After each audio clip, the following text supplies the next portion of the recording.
Welcome to FindBugs Unravelled Part 2. Previously, in the article about FindBugs, we saw an overview of what FindBugs is all about. We also discussed about false positives, which are nothing but the warnings which really doesn't have any impact on the functionality of the application. On the same lines, in the paper, Predicting Accurate and Actionable Static Analysis Warnings, an Experimental Approach, the authors state that on their experience with Google, FindBugs has reported 17% of false positives on high priority warnings. In the same study, the experiments have shown that only 55% of the warnings were acted upon by the developers. There are three main reasons for ignoring these kinds of defects. 1. They might be warnings from obsolete code or regions of code which are not in use. 2. The defects might be trivial with no impact on the user. 3.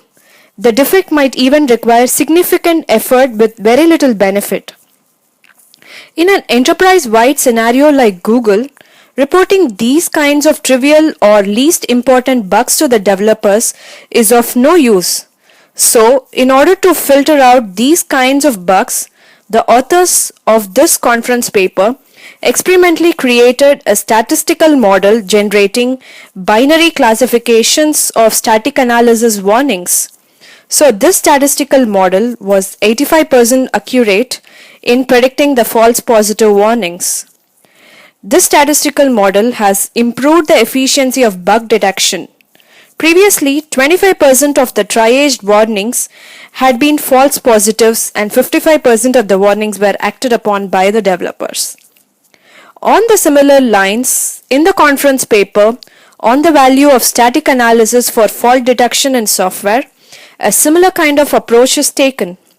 The authors of this paper have worked with Nortel, who use a pre-screening service contract to identify and remove the false positives from the static analysis output.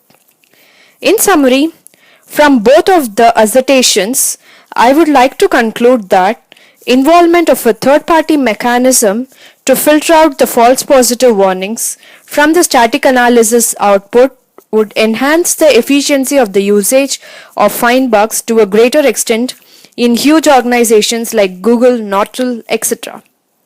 Thank you.